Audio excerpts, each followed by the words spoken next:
They buried her on a cold November night, yet by dawn, the sound of a baby's cries was echoing through the graveyard. No one spoke of it openly at first.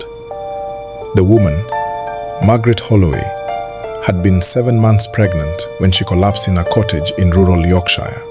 Her husband swore he heard scratching from the coffin during the funeral, but the priest dismissed it as grief. The village moved on, until livestock began vanishing, their blood draining into the soil near Margaret's grave. 3 nights later, Margaret's husband awoke to a wet, wheezing breath in his bedroom. Standing at the foot of his bed was Margaret, her face swollen and pale, mud dripping from her tangled hair, clutching a newborn whose cries rattled the windows. The smell of damp earth and decay filled the room. She whispered, "You left us in the dark." From that night onward, every Holloway relative suffered. A cousin's skin blistered, as if from unseen hands clawing him.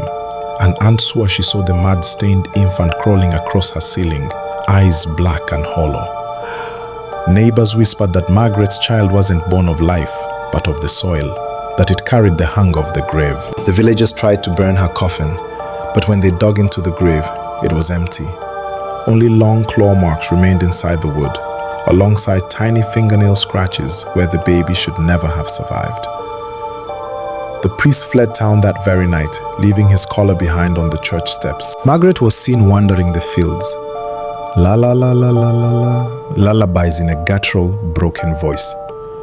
If anyone dared to follow the sound, they would return home days later, mouths stuffed with dirt, lungs filled with worms, their eyes missing as if plucked by infant hands.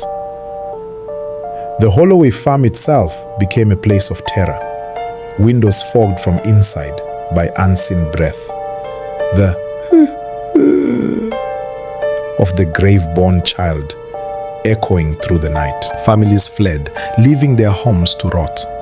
The village of Holloway-on-Dale became a ghost town, abandoned out of fear of the mud-soaked mother and her child of death. Yet, every November, travelers say they hear a woman on the moors, followed by the faint cry of a baby. They buried her once, but the earth never kept her. And now, she carries the grave wherever she goes.